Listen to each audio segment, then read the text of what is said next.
Hey everyone, so today we are starting off in your entrance slips packet there. So pause the video as necessary as we do go from packet to packet, all that type of good stuff there. So we want to hit some of the highlights from yesterday, and more importantly, want to get into some of the good stuff from today. So we are making our way all the way towards the back that's there. We're actually going to start off with lesson number 23, which we did see a little bit with yesterday in the classroom. And it's just realizing the differences between your equal signs and your inequality symbols. So here it says to substitute the value into the variable and state whether the resulting number sentence is true or false. All right, so let's just see what happens. So they're saying, hey, this 5 plus x equals 15. And they're telling you to use 8 for your x. So if you go ahead and you plug it on in and you say 5 plus 8, do you get 15? I don't think so. No, we get 13. That's there. So so we're gonna slap a big old false statement that's there. All right. 3g is greater than 15. G for 5. Okay, number up against the letter to multiply. So we're looking at a 3 times the 5. Well, that's 15. So is 15 greater than 15? That's false. That would be a false statement that's there. So again, 15 is not greater than 15. If we had our new friend and we said, is 15 greater than or equal to 15, then we would say true. All right. But that's not the case that's here. So yep, we got to watch the symbols there. And the last one, again, plugging in. You should feel like, wait a second, isn't this kind of like the check step? And it is. That's all the check step is when we're solving our equations there. So throw in your 8. 8 divided by 8. Well, that's going to give you a 1. Is 1 less than 2? Yes, it is. So we'll slap the big old true that's in there. So again, just don't forget about your inequalities. But yeah, let's go on to that back page there. Okay. Lesson 33. Part of what you'll be doing today is finishing anything up from lesson 33. That's part of what your homework assignment is going to be. So let's kind of review that. So we're using what we know about solving equations for our inequalities. Start on the side with the letter that we're looking at. All right. It's up against it, so we're multiplying. So to undo it, yep, we're dividing. That's there. So we're going to get x is greater than, and 36 divided by 6, that is, congratulations, yes, it's 6, all right. Graphing, all right, so remember, when we graph, we like that 0 down just as a marker. Our 6 would be to the right of it. Eventually, negative numbers will show up, and that means it would be to the left of it. It's just greater than, so we need a open circle. And numbers that are greater than 6 are to the right of it. So there we go. Let's go to question number 2. In question number 2, we see that we are subtracting a 9. So to undo it, we are going to be adding a 9 to both sides. All right. So we get x is greater than or equal to 25. And again, the big thing here is the graphing. Marker, 25, and because it's an or equal to comment, we do get shaded in. We want numbers that are greater than that amount, so we are going to be shading to the right. So there we go. Again, very clear open circle, very clear closed circle that we're looking at. Last one there. Again, start with the side of the letter. We see that we are dividing by a 3, so to undo dividing by a 3, we need to multiply by a 3. Yeah. So use those parentheses. All right. Wrap them to the sides that are there. And we are going to get x is less than or equal to 12. So this time when we're graphing, we're still using our 0. We're talking about the 12. All right.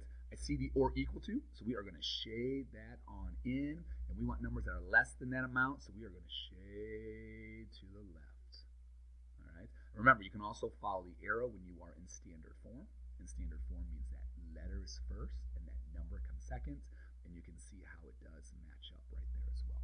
So again, just one of the little things that you can end up kind of watching for. Yeah, it's a nice feature.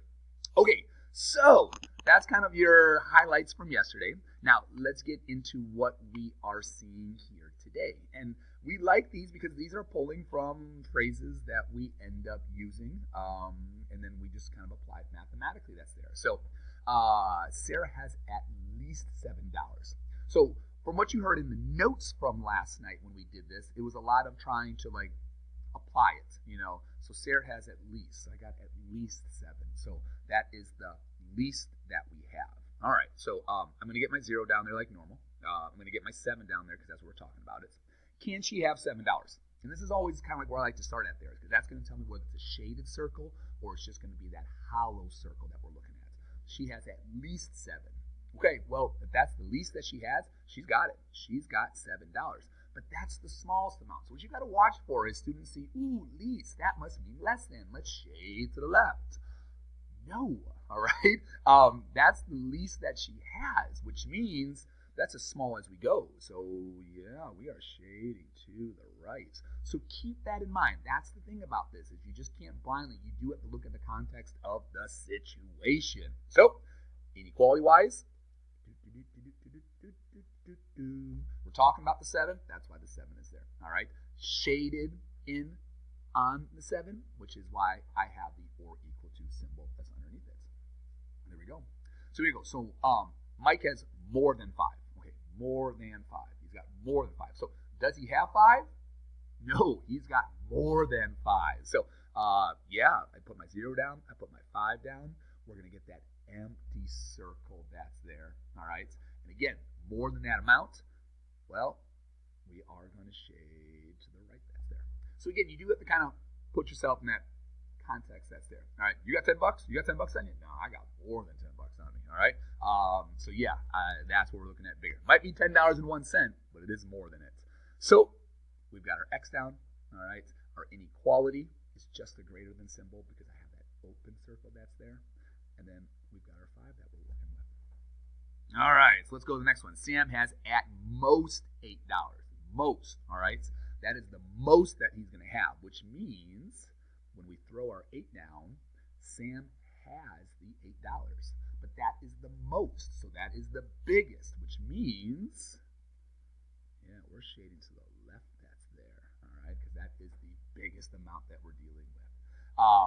So now when I look at my inequality, and if you notice, it's always the X first. Remember, that's your standard form that we're talking about. And we are shading to the left. So those are my less than symbols. And again, I can match the arrow up to help me with it. It is a shaded in circle. So I do have the or equal to symbol. And there's my 8. And then let's look at letter D that's down there. All right. Lisa has less than $3. Less than. Okay. So 0 as my marker. I've got my 3. That's automatic. Less than 3. So does she have 3? No, she does not. Got less than 3. So we're going to have an open circle, and we are shading to the left. That's there. All right. Again, big fan of getting the visual down first and then trying to write my inequality. That's there. Yeah, I find it easier. If you like it the other way, hey, that's your choice there. That's your choice. X is going to be less than 3. Again, less than because of that hollow circle that we're looking at. All right. Take a moment here. Let's get you into your classwork packet just so you can see who's there.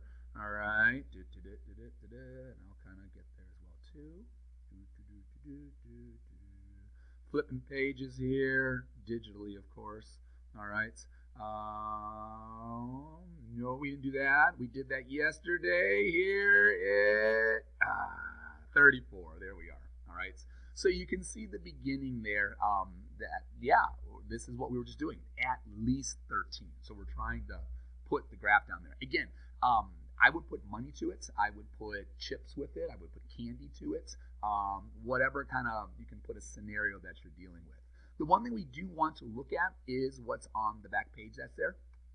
Your answer key when you guys check these problems are going to be a little bit different. So we're going to take it one step further, and we're going to do one of these together so you're aware of it. Again, something that we'll talk about a little bit more, but we do want to start you dealing with it. So let's do question number 8 together, and then we'll go back and get you started. So we got Chad here who need at least 24 minutes to complete the race, complete the 5K race. However, he wants to finish under 30. Okay, so in our notes last night, we talked about these being compound inequalities, which means we we've got two things that are going on. So we're just going to break it up into two parts. He's going to need at least 24. Okay, so that's the least it's going to be, which means, yeah, it can be the 24 that we're dealing with. Oops. All right, so I'm shading it in there. However, he wants to finish under 30. So we don't want 30, we want to be under it there. So visually is anything that's in between. So we're going to write out the two of them here, just so you can see it. So we're just saying x is greater than or equal to 24. All right? And, this was the part we saw in our notes last night, is that and, because we want both things that are there, and we want it to be less than 30. So what this allows us to do is, and this is where we left off with the notes, but when you guys check your answers today, you're going to see that we blended all into one, and that is where we want to get you to. So what does that look like? Well, first of all, we just put our two numbers down, okay? We put down our 24 we're talking about. We put down our 30 that we're talking about. The x is what's going to go in the middle. And now we just need to drop in our inequality symbols. But here's the thing here is, we're trying to figure out, well, which way do the symbols go? Well, if you simply cover up the 24 with your hand, okay, now I can't actually do it on your paper that's there, but you'll see that you've got the exact same thing that's above. And there it is. The x came first, the 32nd, so we can just drop it straight down, okay? But look over here, all right? Look over there. There the x came first, but when you look below it, what's on the paper? Did the x come first here? No, it didn't. So that's going to make you flip the symbol that's there, and then there we are. So that's where we want to get you to.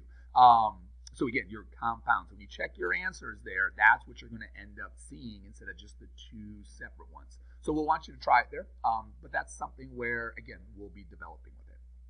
Okay, so with all that being said, all right, what do you need to do now? All right, well, we want to finish today's classwork, which is that 34 that's there. So we're going to get you right back into that.